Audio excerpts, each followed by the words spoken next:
परंपरा आणि समज, रवायत और फहम. जेव्हा सृष्टीकर्त्याने मानवाला या पृथ्वीवर जीवन जगण्यासाठी पाठवलं, तेव्हा त्याच्यासाठी एक दैवी आणि शाश्वत जीवनसंहिताही दिली गेली. हीच आहे दीने इस्लाम. या जीवनसंहितेशिवाय दुसरा कोणताही मार्ग स्वीकारला जाणार नाही.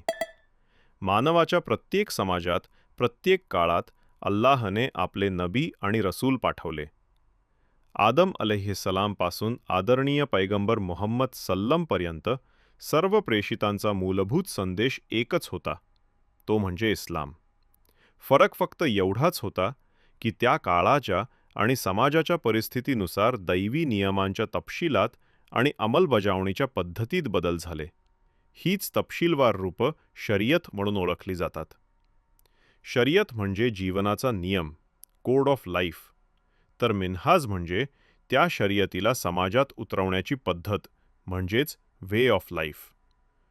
प्रत्येक प्रेषिताचा मिन्हाज वेगळा होता, पण आदरणीय पैगंबर मुहम्मद सल्लम यांच्या आगमनानंतर कयामतपर्यंतचा एकच धर्म निश्चित झाला, दीने इस्लाम, शरीयते मुहम्मदी, आणि त्याचा मिन्हाज दावत आणि जिहाद. आता हे तीनही मिळूनच इस्लाम हा पूर्ण शब्द बनतो. या धर्माचे दोन प्रमुख पैलू आहेत, रिवायत, परंपरा, आणि फहम, समज.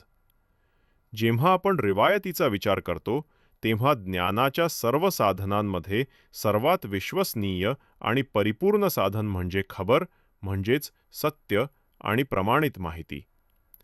जुन्या आकाशीय ग्रंथांमध्ये अजूनही काही ठिकाणी देवाचे आदेश सापडतात, पण त्या समाजांनी आपल्या ग्रंथांमध्ये केलेल्या बदलांमुळे त्यांचा मूळ अर्थ हरवला. म्हणूनच मानवाच्या तारणासाठी कयामतपर्यंतचा एकमेव आणि सुरक्षित मार्ग आहे अल्लाहचा शेवटचा दूत आदरणीय पैगंबर मुहम्मद सल्लम. आदरणीय पैगंबर मुहम्मद सल्लम यांच्यानंतर कोणत्याही समाजासाठी तारणाचा मार्ग फक्त एकच आहे, आदरणीय पैगंबर मुहम्मद सल्लम आणि कुराण मजीदचे पूर्ण अनुकरण. कुराण मजीद हे अंतिम आणि संपूर्ण दैवी पुस्तक आहे. ती सर्व पूर्वीच्या ग्रंथांवर हाकीम आहे आणि त्यांच्या त्रुटींवर नासिख म्हणजे रद्द करणारे आहे. मुहम्मद सल्लल्लाहु अलैहि वसल्लम यांनी हा दीन दोन माध्यमांतून जगाला दिला, कुराण मजीद आणि सुन्नते नबी. हे दोन्ही ज्ञान खबरच्या साखळीद्वारे पिढ्यानपिढ्या पोहोचलं आहे, आणि जेव्हा ही खबर सही साखळीतून एखाद्या व्यक्तीपर्यंत पोहोचते, तेव्हाच ती त्याच्यावर हुज्जत म्हणजे बंधनकारक ठरते.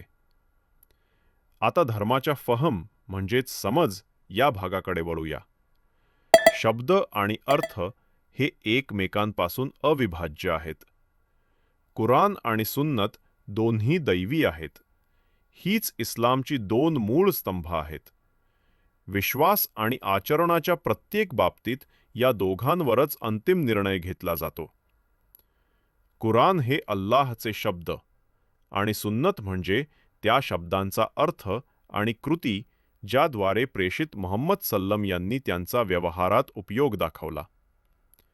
कुराणचे शब्द प्रेषित मुहम्मद ते आपल्यापर्यंत नमाज इत्यादीद्वारे तिलावत आणि पठणाने आले, तर सुन्नतचे अर्थ वर्णन आणि आचरणातून जतन झाले.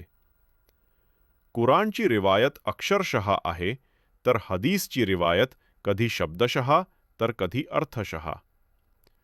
कुराण आणि हदीस समजण्यासाठी सहाबा म्हणजे पैगंबरांचे सहकारी आणि सालफे सालिहीन म्हणजे सहाबांचे अनुयायी यांचा मार्ग बाध्यकारी आहे. जर एखाद्या विषयावर विद्वान एकमताने पोहोचले, तर त्यापासून वेगळं जाणं म्हणजे चुकांचा मार्ग. इज्मा आणि कियास हे धर्माचे स्रोत नाहीत, तर धर्माच्या अर्थाचं प्रतिबिंब आहेत.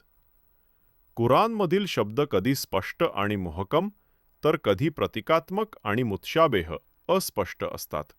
प्रेषित आदरणीय पैगंबर मुहम्मद सल्लम यांची तफसीर आणि इज्तिहाद दोन्ही प्रमाण आहेत. सहाब्यांची व्याख्या, जर ती तफसीर असेल, ती सुद्धा प्रमाण आहे, आणि फुकहा सहाब्यांचे निर्णयही मान्य आहेत. पहिल्या 3 पिढ्यांमध्ये धर्मसमजाचे 2 प्रवाह निर्माण झाले, अहलुल असर आणि अहलुर राय.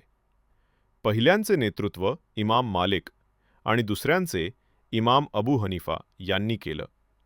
यानंतर या प्रवाहातून मालिकी, शाफई, हंबली, झाहिरी आणि हनफी हे सुप्रसिद्ध विचारशाळा उदयास आले.